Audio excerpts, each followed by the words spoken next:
বিসমিল্লাহির রহমানির রহিম। আজকে আমরা আত-তারিকু ইলান নাহর, এটাও আবু তাইর মিজবাহ সাহেব হুজুর লিখেছেন। এই বইটা আমরা আজকে শুরু করব। বইয়ের শুরুতে ওনার পক্ষ থেকে কিছু নসিহা আমাদের জন্য আছে। এই নসিহা গুলো আমরা সবাই পড়বো, ভালো করে এগুলো পড়বো। ওনার নসিহা গুলো খুবই গুরুত্বপূর্ণ।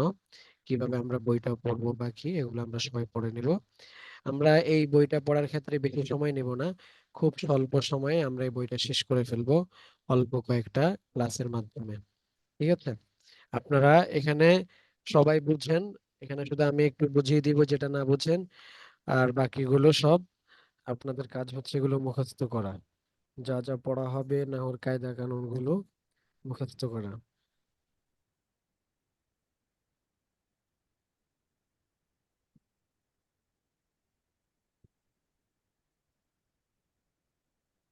বিসমিল্লাহির রহমানির রহিম।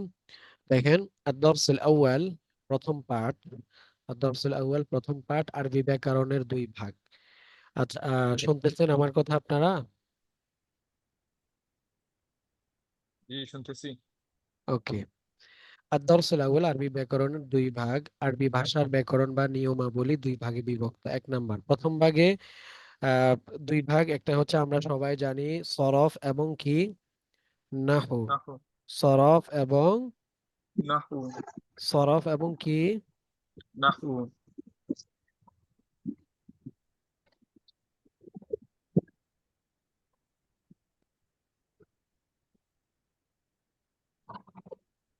ওকে।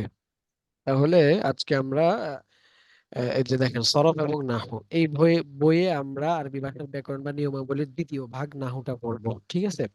সরফ আমরা মোটামুটি সবাই জানি, আমরা এখন নাহুটা পড়বো। সরফ কি, যে সরফু, এটার পরিচয় কি, উদ্দেশ্য কি এবং আলোচ্য বিষয় কি, অর্থাৎ কি সম্পর্কে আলোচনা করা হয়, সরফের মধ্যে কি সম্পর্কে আলোচনা করা হয়, নাহুর মধ্যে কি সম্পর্কে আলোচনা করা হয়, আমরা এটা আগে বুঝবো। ঠিক আছে?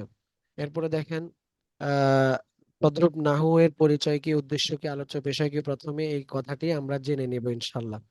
আসরফু, সরফের পরিচয়, উদ্দেশ্য, আলোচ্য বিষয়। আসরফু এটা একটা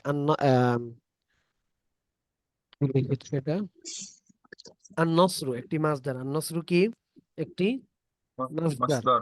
এই মাসদার থেকে বিভিন্ন মাপের বহু শব্দ তৈরি করতে পারা যায়। ঠিক আছে? যেমন নাসরা, ইয়ানসুরু, উনসুর, নাসিরুন, নাসিরুন ইত্যাদি। এভাবে বিভিন্ন আহ মা রূপ তৈরি করা উস্তাদ, যে যায়। কিতাবটি পড়াচ্ছেন এটার নাম কি? আমরা যেটা পড়তেছি, জি। এটার নাম হচ্ছে, আরবি নাম হচ্ছে আত-তারিকু ইলান নাহwi। ঠিক আছে? এসো নাহু শিখি, এসো নাহু শিখি। চিঠি। হ্যাঁ। তো সরফটা কি জিনিস? সরফ হচ্ছে যে আমাদেরকে বোঝাচ্ছে, দেখেন কত সুন্দর করে বুঝিয়ে দিবে। এভাবে যে কোনো মাসদার থেকে তুমি বিভিন্ন মাপের বহু শব্দ তৈরি করতে পারো, কিন্তু তোমার ছোট ভাইটি হয়তো তা পারে না। কি সুন্দর করে বুঝাচ্ছে দেখেন। বলো তো, তুমি কেন পারো আর সে কেন পারে না? তোমার কিছু নিয়ম কানুন জানা আছে, যে নিয়মগুলোর সাহায্যে তুমি মাসদার থেকে বিভিন্ন মাপের শব্দ তৈরি করতে পারো, কিন্তু তোমার ভাইয়ের সেই নিয়মগুলো জানা নেই। তাই সে তোমার মতো কোনো মাসদার থেকে বিভিন্ন মাপের শব্দ তৈরি করতে পারে না এবং সেগুলোর অর্থ বোঝে না, তাই না? আচ্ছা, শব্দগুলো কি? ফাআলা, ইয়াফআলু। হ্যাঁ, এখানে ইফআল হবে বা উফউল, উনসুরের ওজন হবে ফাইলুন, ফাইলুন, এই সমস্ত।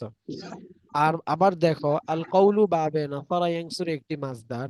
তোমাকে যদি এই মাসদার গুলো থেকে মাযি, মুজারে, আমর বানাতে বলি, তাহলে অবশ্যই তুমি বলবে ক্বালা ইয়াকুলু, কুল। এই ফেলগুলোর মূল রূপ ছিল ক্বালা ইয়াকুলু, উকুল ছিল। এই রূপ পরিবর্তন কেন হলো? সম্ভবত এই প্রশ্নের উত্তর তুমি দিতে পারবে না, কেননা যে সকল নিয়ম কানুনের সাহায্যে শব্দগুলোর রূপ পরিবর্তন হয়েছে তা তোমার জানা নেই। শব্দের গঠন ও রূপান্তরের নিয়ম কানুনকেই ইলমুস সরফ বলে। এই যে শেষে এসে কি বলছে দেখছেন? হ্যাঁ, জি। যে শব্দের তোমার গঠন ছোট ও ভাই, রূপান্তরের তুমি নিয়ম। জানো, তোমার ছোট ভাই জানে না। তুমি কেন জানো? যে তোমার কিছু নিয়ম কানুন জানা আছে, এগুলো কেন এটা থেকে এটা হয়েছে, এটা থেকে এটা হয়েছে। আর তোমার ছোট ভাই জানে না। এখন এই যে তুমি জানো, এই নিয়ম কানুন গুলো জানাকেই ইলমুস সরফ বলে। অর্থাৎ একটা শব্দের রূপ গঠন ও রূপান্তর। রূপান্তর মানে কি, একটা থেকে আরেকটা, মনে করেন মাজি থেকে মোজারে কিভাবে বানাবে, মোজারে থেকে আমর কিভাবে বানাবে, এটা থেকে ইসমুল ফাইল কিভাবে বানাবে, ইসমুল মাফউল কিভাবে বানাবে, ইসমে তাফযীল কিভাবে বানাবে, এই যে এই নিয়মগুলো, এটার নিয়ম জানাকে অর্থাৎ রূপান্তরের নিয়ম কানুনকে ইলমুস সরফ বলে। ঠিক আছে, আশা করি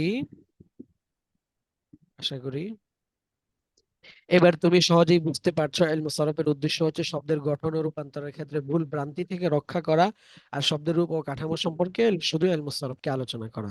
মূল কথা, শব্দের গঠন ও রূপান্তর নিয়মকে, এটা হচ্ছে কি ইলমুস সরফের মূল আলোচনা। এখন এতক্ষণ পর্যন্ত আমাদেরকে বুঝাইছে, এখন আমরা মূল কথা বলতেছে। শব্দের গঠন ও রূপান্তরের নিয়মাবলীকে কি বলে? ইলমুস সরফ বলে। علم الصرف আচ্ছা, এখন ইলমুস সরফের উদ্দেশ্য কি? ইলমুস সরফের উদ্দেশ্য কি, গায়া কি? শব্দের নির্ভুল গঠন ও রূপান্তর ইলমুস সরফের উদ্দেশ্য। যে যখন আমি নিয়ম কানুন গুলো জানবো, জানার পরে তাহলে আমি এখন আসল রূপ এবং এগুলো বানানোর এবং এগুলাকে রূপান্তর করা, পরিবর্তন করা, এগুলোর নিয়ম কানুন জানবো। এ জানাটা, এটা হচ্ছে কি, মানে এগুলো করাটাকে হচ্ছে কি উদ্দেশ্য। 3 নাম্বার, শব্দের গঠন ও রূপান্তর ইলমুস সরফের আলোচ্য বিষয়। ঠিক আছে, তাহলে আমরা এটা জানলাম ইলমুস সরফ কাকে বলে, ইলমুস সরফের উদ্দেশ্য কি, ইলমুস সরফের আলোচ্য বিষয় কি। আলোচ্য বিষয় হচ্ছে কি, আফআল, অর্থাৎ ফেলগুলোকে রূপান্তর করা, ফেলগুলোকে একটা থেকে আরেকটা রূপান্তর করা। শুধু ফেল না, ইসম এর ক্ষেত্রেও আছে। আর নাহু, এখন হচ্ছে নাহু। নাহুর পরিচয় কি? নাহুর পরিচয় হচ্ছে, মনে করেন নাহুর পরিচয়, উদ্দেশ্য, আলোচ্য বিষয়। রাশেদ আজ শহরে যাবে আমাদেরকে বুঝাচ্ছে তুমি একজন মেধাবী ছাত্র। এই ছেলেটি রাশেদকে সাহায্য করেছে। দেখেন, রাশেদ আজ শহরে যাবে। ইয়াযহাবু রাশিদুন ইলাল মাদিনাতিল ইয়াউম, মানে আল ইয়াউম ইয়াযহাবু রাশিদুন ইলাল মাদিনা, রাশেদ আজ শহরে যাবে, এভাবে বলা যায়। এরপরে তুমি একজন মেধাবী ছাত্র। আনতা তিলমিজুন যাকিয়ুন, এই ছেলেটি রাশেদকে সাহায্য করেছে। এই ছেলেটি নাসারা হাযাল ওয়ালাদু রাশিদান, এই ছেলেটি রাশেদকে সাহায্য করেছে। এই যে 3টা শব্দ বলেছে, তোমাকে যদি উপরের বাক্যগুলোর আরবি জিজ্ঞেস করি তাহলে অবশ্যই তুমি তা বলতে পারবে, কেননা বিভিন্ন শব্দকে একত্র করে বাক্য গঠনের নিয়ম কানুন তোমার জানা আছে, এবং কখন কোন শব্দের শেষ অবস্থা কি হবে সে সমস্ত নিয়মাবলী তোমার জানা আছে।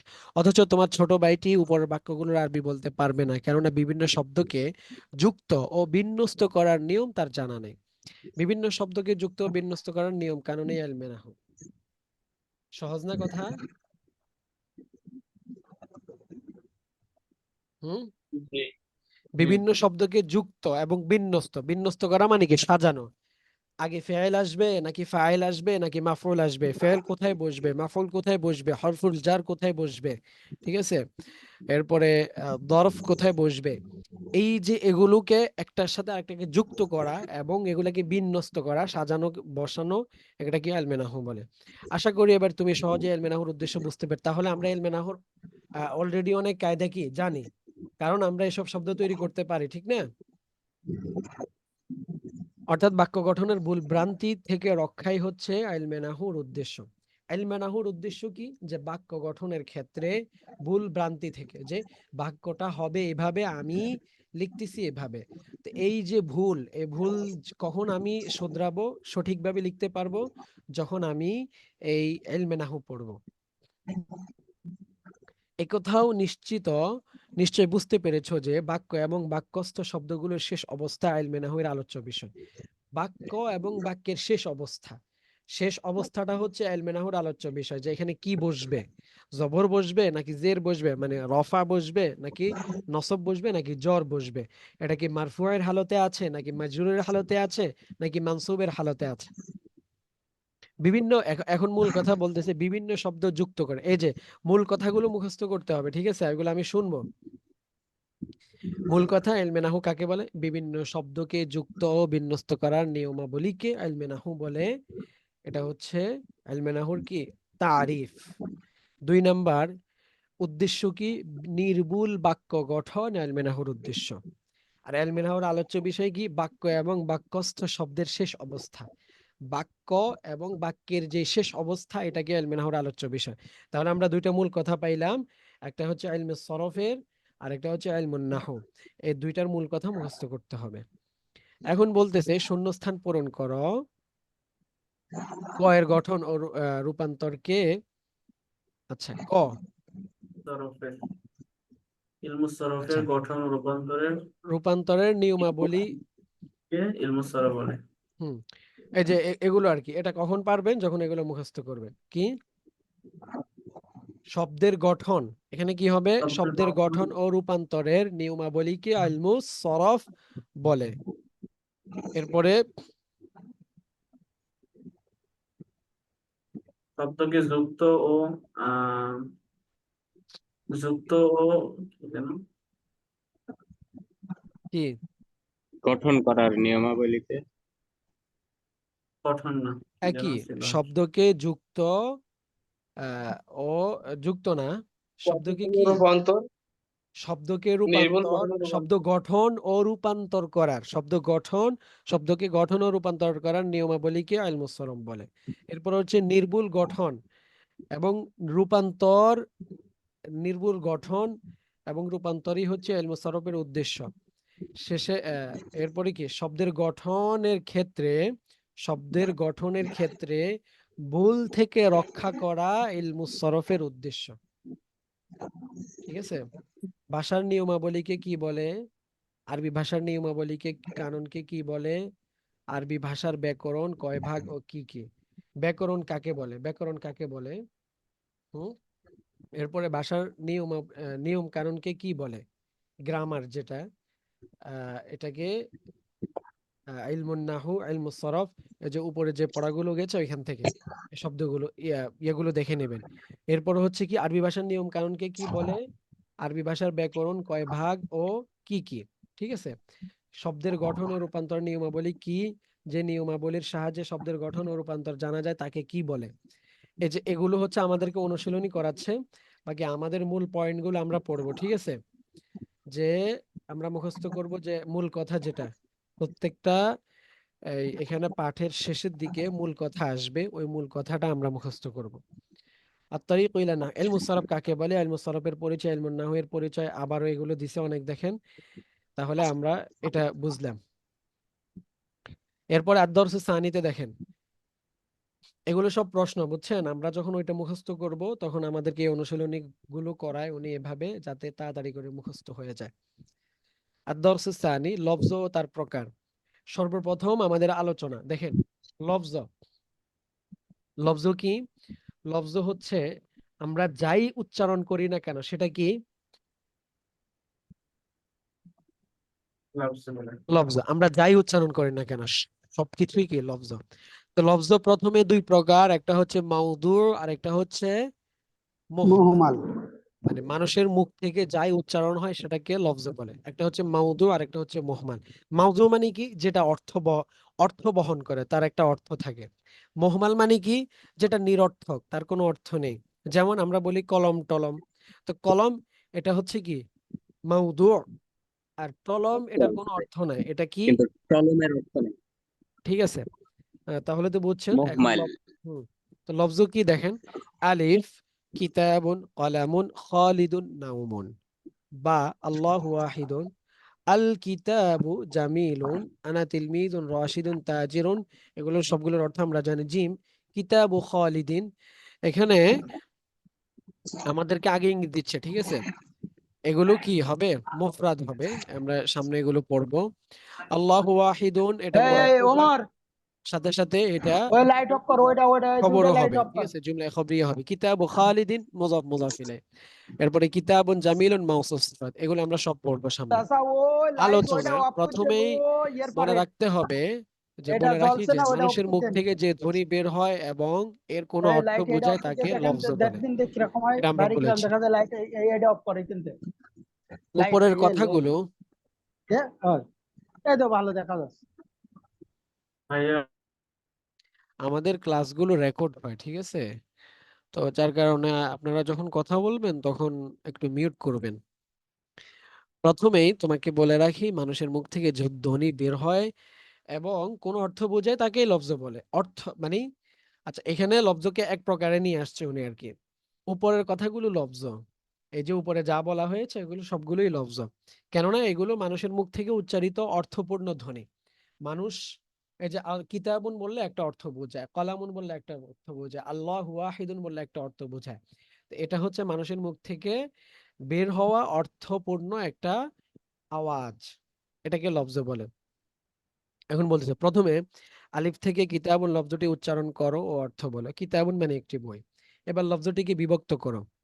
দেখেন, লফজটিকে আমি যদি বিভক্ত করি তাহলে তিনটা অংশ, কাফ তা আলিফ বা। কাফ তা, এই দেখেন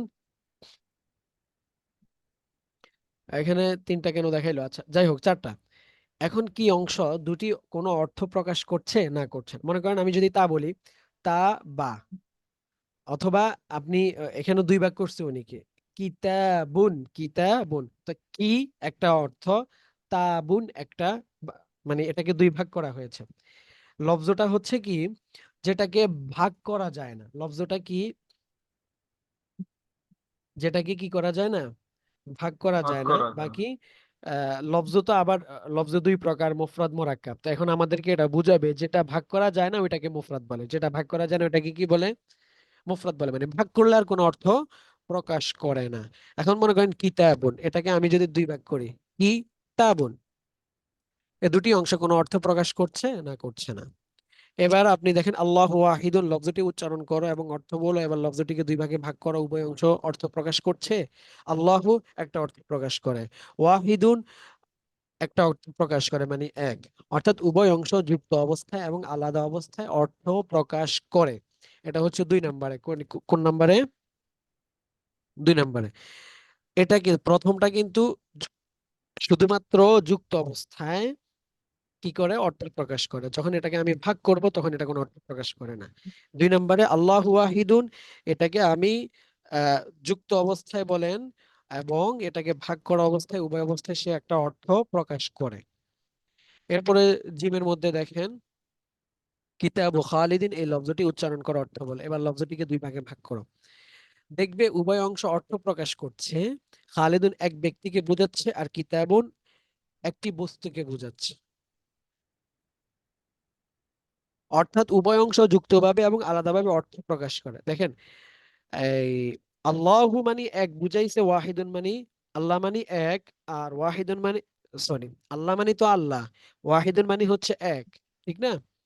কিন্তু কিতাবুনের মধ্যে কিতাবুন একটা বস্তু বুঝিয়েছে, আর কিতাব ও খালিদিন মানে খালেদের বই, খালেদের বই, এটা মুজাফ মুজাফ ইলাই। এগুলোর সামনে আমাদেরকে ইয়ে বোঝাবে যে আমরা আহ, নাহুর প্রকার হচ্ছে কি, যে মুফরাদ মুরাক্কাব। মুরাক্কাবের মধ্যে আবার দুই প্রকার, মুরাক্কাবি মুফিদ, মুরাক্কাবি গায়রে মুফিদ। মুরাক্কাবি মুফিদ হচ্ছে কি, আবার দুই প্রকার, জুমলা খবরিয়া, আহ জুমলা ইনশাইয়া, ঠিক আছে? আবার জুমলা খবরিয়া দুই প্রকার। এদিকে মুরাক্কাবে গায়রে মুফিদ হচ্ছে পাঁচ প্রকার। সেটা কি? যেমন মুরাক্কাবে ইজাফি, মুরাক্কাবে তাওসিফি, এই মোরাক্কাবে মানে সরফ একটা আছে, মোট পাঁচটা আর কি, এই পাঁচটা প্রকার। তো এগুলো আমরা পড়বো। এগুলোই আমাদেরকে, প্রকারগুলোকে ভাগ করে বোঝানোর জন্য এগুলো বুঝাচ্ছে, মানে ইয়ে করতেছে আমাদেরকে। আচ্ছা, কিতাব ও খালিদের একটা ব্যক্তি বুঝাইছে, আরেকটার মধ্যে একটা বস্তু বুঝিয়েছে, কিন্তু উভয় অর্থই অংশে অর্থ প্রকাশ করে। এরপর দেখেন কিতাবুন জামিলুন লফজটি উচ্চারণ করো, অর্থ বলো। এবার লফজটিকে বিভক্ত করে দেখবে, এখানে অংশ দুটি অর্থপূর্ণ আছে, অর্থাৎ এই অংশ দুটি যুক্তভাবে এবং আলাদাভাবে অর্থপূর্ণ। আচ্ছা, মোট কথা আলিফের লফজগুলি বিভক্ত হওয়ার পর অর্থহীন হয়ে যায় প্রথমটায়, যেমন কিতাবুনের মধ্যে, কিন্তু অন্যান্য ভাগের লফজগুলি বিভক্ত হওয়ার পরে অপূর্ণ থাকে। মনে রেখো, যে লফজ একক ও বিযুক্ত অর্থ প্রকাশ করে এবং বিভক্ত হলে অর্থহীন হয়ে পড়ে তাকে মুফরাদ বলে। এখানে একটু কঠিন মনে হচ্ছে, বাকি যেই শব্দকে যেই লফজকে, লফজ তো বুঝছেন, মানুষ যা উচ্চারণ করে। তো লফজের মধ্যে মনে করেন কিতাবুন এটাও লফজ, আল্লাহু ওয়াহিদুন এটাও লফজ, কিতাবুন জামিলুন এটাও লফজ, কিতাবু খালিদিন এটাও লফজ। কিন্তু এই প্রত্যেকটা লফজের মধ্যে পার্থক্য আছে।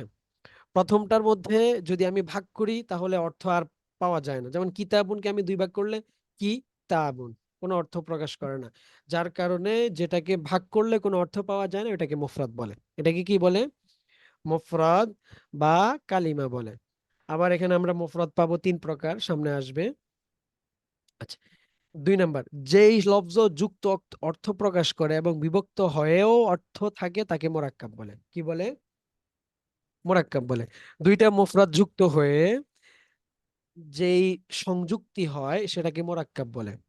কি বলে? মোরাক্কাব বলে। আচ্ছা, আপনারা বুঝতেছেন কথাগুলো? জি বুঝতেছি। আচ্ছা, বুঝতেছি, ওর মাথার উপর দিয়ে যাচ্ছে কিছু কিছু।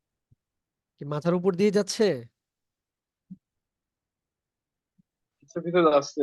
আচ্ছা, শুনেন, আমি আবার শুরু থেকে বলি। আমরা যা উচ্চারণ করি তাকে কি বলে? লফজ লফজ বলে। বা শব্দ, লফজ বা শব্দ। হ্যাঁ, আমি আপনি যাই উচ্চারণ করি এটাকে একটা লফজ, আরবিতে লফজ বলে শব্দ। কি শব্দ? এখন এই লফজটার মধ্যে আমরা প্রথমে দুই ভাগ করব, একটা হচ্ছে মুফরাদ আর একটা হচ্ছে মোরাক্কাব। কি? মুফরাদ মুরাক্কাব। মুফরাদ এবং মুফরাদ। মুফরাদ কাকে বলে? মুফরাদ আর যেই মুরাক্কাব। লফজ, মুফরাদ হচ্ছে যেই লফজকে ভাগ করলে সেটা কোনো ওই তার ভাগগুলো কোনো অর্থ প্রকাশ করে না। যেমন কিতাবুন শব্দটা দেখেন, কিতাবুনকে যদি আমি দুই ভাগ করি, কিতাবুন মানে কিতাবুন থেকে আপনি আলাদা করেন, আলাদা করলে কিতাবুনের অর্ধেক কি কোনো অর্থ আলাদা প্রকাশ করে? না। না। কোন অর্থ প্রকাশ করে না। যার কারণে এটাকে বলা হয় মুফরাদ, মানে একক অর্থবোধক শব্দ। একক অর্থবোধক শব্দ। শব্দ। আর মোরাক্কাব মানে কি? মোরাক্কাব মূলত দুইটা মুফরাদকে সংযুক্তি হয়ে যেটা গঠন হয় সেটাকে, যেমন আমি বললাম আল্লাহু ওয়াহিদুন, আল্লাহু ওয়াহিদুন, ওয়াহিদুন। ওয়াহিদুন। আল্লাহু, এই যে এটাও কি লফজ, এটাও শব্দ। আমি এটাকে যদি দুই ভাগ করি, আল্লাহু, আল্লাহ বলতে কিছু বোঝায় কিনা? জি। আল্লাহ ওয়াহিদুন বলতে তো বলতে আল্লাহ। আলাদা কিছু বোঝায় কিনা? জি জি। বুঝায়। এটাকে ভাগ করলে কি হয়? অর্থ প্রকাশ করে। তাহলে এটা হচ্ছে মোরাক্কাব। এটা কি? মোরাক্কাব। তো মুরাক্কাব। এখানে আপনারা মুখস্থ করবেন কোন অংশটা? আপনারা মুখস্থ করবেন এটা। আপনারা এগুলো ইয়ে করে রাখবেন। আচ্ছা, মূল কথা আসতেছে, মূল কথাটার ক্ষেত্রে মুখস্থ করবেন। দেখেন মূল কথা, মানুষের মুখের অর্থপূর্ণ ধ্বনিকে লফজ বলে। মানুষের মুখের অর্থপূর্ণ ধ্বনিকে, এই যে প্রত্যেকটার মূল কথাগুলো মুখস্থ করবেন শুধুমাত্র। মানুষের মুখের অর্থপূর্ণ ধ্বনিকে লফজ বলে। লফজ দুই প্রকার, মুফরাদ, মোরাক্কাব। মুফরাদ, মোরাক্কাব। যে লফজ মুরাক্কাব। বিযুক্ত অর্থ প্রকাশ করে এবং বিভক্ত হলে অর্থহীন হয়ে পড়ে। বিযুক্ত মানে কি? যেটা আহ যুক্ত অবস্থায় অর্থ প্রকাশ করে এবং এটাকে যদি বিভক্ত করা হয় তাহলে এটা অর্থহীন হয়ে পড়ে, তাহলে এটাকে মুফরদ বলে। যেমন কিতাবুন, যে লফজ যুক্ত অর্থ প্রকাশ করে এবং বিভক্ত হলেও উভয় অংশ অর্থ পূর্ণ থাকে তাকে মোরাক্কাব বলে। যেমন আল্লাহু ওয়াহিদুন। ঠিক আছে, এখন এখানে আমাদেরকে বলছে অনুশীলনী, মোরাক্কাব লফজের পাশে চিহ্ন দাও। এটা কি হবে? এখানে চিহ্ন দেওয়া হয়ে আছে, আপনারা নতুন করে কি দিবেন? আচ্ছা, হাদা এটা কি? মুফরাদ। এটা কি? মুফরাদ। মুফরাদ। কারণ হাজাকে ভাগ করলে কোনো অর্থ দিবে? লা। না। আংতা কি? কোনো অর্থ দিবে না। ভাগ কি করলে কোনো অর্থ বলেন দিবে না। তাহলে, লস। মুফরাদ বা মুরাক্কাব? এটা বলবেন। মুফরাদ। রমাদানু মুফরাদ। মুফরাদ। মুফরাদ। মুফরাদ। কিন্তু হাদাল কিতাবু মুরাক্কাব। মুরাক্কাব। মুরাক্কাব। মুরাক্কাব, কারণ হাদা একটা অর্থ দেয়, কিতাবুন আর একটা অর্থ দেয়। তাহলে এটা বুঝতে পেরেছেন? আচ্ছা, এখন এই যে এখানে আবার প্রশ্নমালা আসছে। এখন হচ্ছে মুফরাদ কত প্রকার, বা মুফরাদের আরেকটা নাম হচ্ছে কালিমা। মুফরাদের আরেকটা নাম কি? কালিমা। কালিমা। মুফরাদের আরেকটা নাম কালিমা। কালিমা। আচ্ছা, কালিমা তিন প্রকার। কালিমা কয় প্রকার? 3 প্রকার। 3 প্রকার। আ- এগুলো পড়লে আপনারা ইসিম একটু ফেল ইয়ে ধরো। হয়ে যায়। আমরা শুধু মূল কথাগুলো পড়বো, ঠিক আছে? তাহলে আমরা তাড়াতাড়ি করে ইয়ে ইসিম করতে ফল। পারবো। কালিমা কয় প্রকার? তিন তিন প্রকার, প্রকার ইসিম মুফরাদ তিন বা প্রকার, কালিমা। ইসিম ফেল ধরো। আচ্ছা, তাহলে আমরা আবার শুরু থেকে একটু আসি। মানুষ যা উচ্চারণ করে সেটাকে কি বলে? লফজ। মুফরাদ। লফজ লফজ। বলে। লফজ।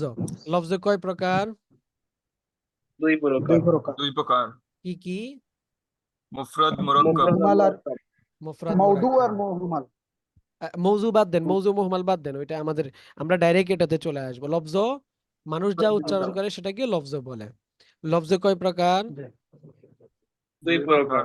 মুফরাদ মুরাক্কাব। ঠিক আছে। মুরাক্কাব। মুরাক্কাব। এখন মুফরাদ কাকে বলে? একক যে অর্থপূর্ণ শব্দ বাক করলে কোনো অর্থ পাওয়া যায় বিভক্ত না করলে তাকে কোনো অর্থ মুফরাদ প্রকাশ বলে। করা হয় না। তাকে এটা বিভক্ত মুফরাদ বলে। করলে ঠিক আছে। আর মুরাক্কাব কাকে বলে? যেটা বিভক্ত যে অর্থপূর্ণ দুই শব্দ শব্দ। বাক করলে অর্থ পাওয়া যায় তাকে মুরাক্কাব বলে। অর্থ পরিপূর্ণ করে। আচ্ছা, হ্যাঁ, মাশাআল্লাহ, আহসানতুম। তাহলে বুঝছেন তো বিষয়টা। এখন আমরা মুরাক্কাবকে রেখে দিলাম, আগে মুফরাদটা শেষ করব। ঠিক আছে। মুফরাদ, মুফরাদের আরেকটা নাম কি? কালিমা। কালিমা। কালিমা। এই মুফরাদ বা কালিমা তিন প্রকার। কয় প্রকার? তিন প্রকার। তিন প্রকার। ইসিম, ফিআইল, হরফ। ফাইল, ইসিম, হরফ। ফিআইল, হরফ। ফাইল, হরফ। ইসম ফিল হরফ। হুম। আচ্ছা, যে কালিমা নিজের অর্থ প্রকাশে নির্ভরশীল এবং তিন কালের কোনো কাল ধারণ করে না। দেখেন, নিজ অর্থ নিজেই প্রকাশ করতে পারে, নিজ অর্থ নিজেই প্রকাশ করতে পারে, কিন্তু তার মধ্যে কোনো তিন কালের কোনো কাল পাওয়া যায় না। এটাকে কি বলে? ইসিম বলে, ইসম। নাম ইসিম। বলে। ইসিম মানে কি? নাম। মনে করেন কি, নাম। এই যে আপনার নাম খালেদ, খালেদের মধ্যে কোনো জামানা আছে? কাল আছে? লা। না। নাই। কাল শুধুমাত্র কিসের মধ্যে পাওয়া যায়? কাজের মধ্যে পাওয়া যায়। কিসের মধ্যে? কাজের মধ্যে। নামের কাজের মধ্যে মধ্যে। কোনো কাল পাওয়া যায় না। খালেদ, রাশেদ, জায়েদ, যত নাম আছে এগুলোতে কোনো কাল নেই। পৃথিবীর কোনো নামে কোনো কাল নেই, কিন্তু কাজের সাথে কাজটা, যেমন আমি করেছি মানে করা হয়ে গেছে, আমি করব ভবিষ্যতে, আমি খেয়েছি, আমি খাবো, এগুলো হচ্ছে কালের সাথে সম্পৃক্ত। এই কারণে বলতেছে যে নিজের অর্থ নিজে প্রকাশ করতে পারে, তার মধ্যে তিন কালের কোনো কাল থাকে না, তাকে ইসিম বলে। কি বলে? ইসিম বলে। ইসিম বলে। 2 নাম্বার, যে কালিমা নিজের অর্থ প্রকাশে নির্ভরশীল কিন্তু তার মধ্যে তিন কালের কোনো কাল থাকে, সেটাকে কি বলে? ফেল বলে। ফিল। ফাইল। সেটাকে কি বলে? ফেল বলে। ফাইল। এরপরে 3 নাম্বার, হরফ। হরফ কাকে বলে? যে কালিমা পরিষ্কার রূপে নিজের অর্থ, মানে হরফটা হচ্ছে কি, হরফে নিজের অর্থ, যেমন বি, দ্বারা। বি অর্থ কি? দ্বারা। মিন, থেকে। দ্বারা। ইলা, দিকে। এখন মিন থেকে ইলা, দিকে, সে যে নিজের অস্তিত্ব সে প্রকাশ করার জন্য সে ইসিম অথবা ফেলের প্রতি মুখাপেক্ষী। বুঝেন নাই? আমি শুধু শুধু জি। যদি বলে এটা এটা বলে বসে থাকি, থেকে, এটার কোনো দাম আছে? বুঝেন নাই? এটা কোনো অর্থ দেয়? থেকে, থেকে বললাম। দিকে, দ্বারা, কি দ্বারা? এ সে নিজের অর্থ নিজে প্রকাশে পরনির্ভরশীল। ঠিক আছে। মনে করেন এই যে জি। আগের গুলো কি ইসেম, আমি যে বলি জায়েদ, জায়েদ বললে একজন ব্যক্তি বোঝায়। কি বোঝায়? যেটা একজন ব্যক্তি একজন বোঝায়। ব্যক্তির নাম, এটা বোঝায়। আমি যদি বলি ফাআলা, সে করেছে, মানে তাহলে এটা যে একজনে কিছু একটা করেছে এটা কি বোঝায়। এখন আমি যদি বলি থেকে, কিছু বুঝবেন আপনি? লা। না। থেকে, থেকে সে কিছু তাহলে সে তখন সে মুখাপেক্ষী হয়। মিনাল বাইতি, ঘর থেকে। খরাজা মিনাল বাইতি, সে ঘর থেকে বের হয়েছে। তো হরফটা মূলত এসএম এবং ফেল ছাড়া সে নিজে চলতে পারে না, কিন্তু এসএম সে হরফ ছাড়া চলতে পারে, ফেল ছাড়াও কি চলতে পারে। আমি বললাম জায়েদ, একটা জিনিস বুঝাইলো না? জি। এসএম চলতে পারে। একজন ব্যক্তির ফেল, নাম বুঝাইছে। ফাআলা বা আকালতু, আমি খেয়েছি, আকালতু আমি খেয়েছি, সে নিজে, কিন্তু কোন হরফ সে নিজের অর্থ নিজে প্রকাশ করতে পারবে না। তো সে প্রকাশ করতে হইলে তার অস্তিত্ব দেখাইতে হইলে এসএম অথবা ফেল লাগবে। যেমন খরাজা মিনাল বাইত, সে ঘর থেকে বের হয়েছে। এখানে এসএম এরও মুখাপেক্ষী হয়েছে, ফেলের মুখাপেক্ষী। বি, বিল ইয়াদি, হাত দ্বারা। বিল ইয়াদি, হাত দ্বারা। তো এখানে হাতের মুখাপেক্ষী হয়েছে, এভাবে আর কি হরফ। তাহলে বুঝছেন তো? এরপর নিচের বাক্যগুলো থেকে আমাদেরকে জি। এসএম, ফেল, হরফ এগুলো পার্থক্য করতে বলেছে। আমরা তাহলে আজকে এ পর্যন্ত, তাহলে আজকে আমাদের খোলাসা পড়া কি, কতটুকু খোলাসা পড়া হচ্ছে? লফজ বা কালিমা কয় প্রকার? হ্যাঁ, মানুষ যা দুই উচ্চারণ প্রকার। করে তাকে কি বলে? লফজ বলে। মানুষ যা উচ্চারণ করে তাকে কি বলে? লফজ বা শব্দ বলে। মানুষ যা উচ্চারণ করে তাকে লফজ বলে।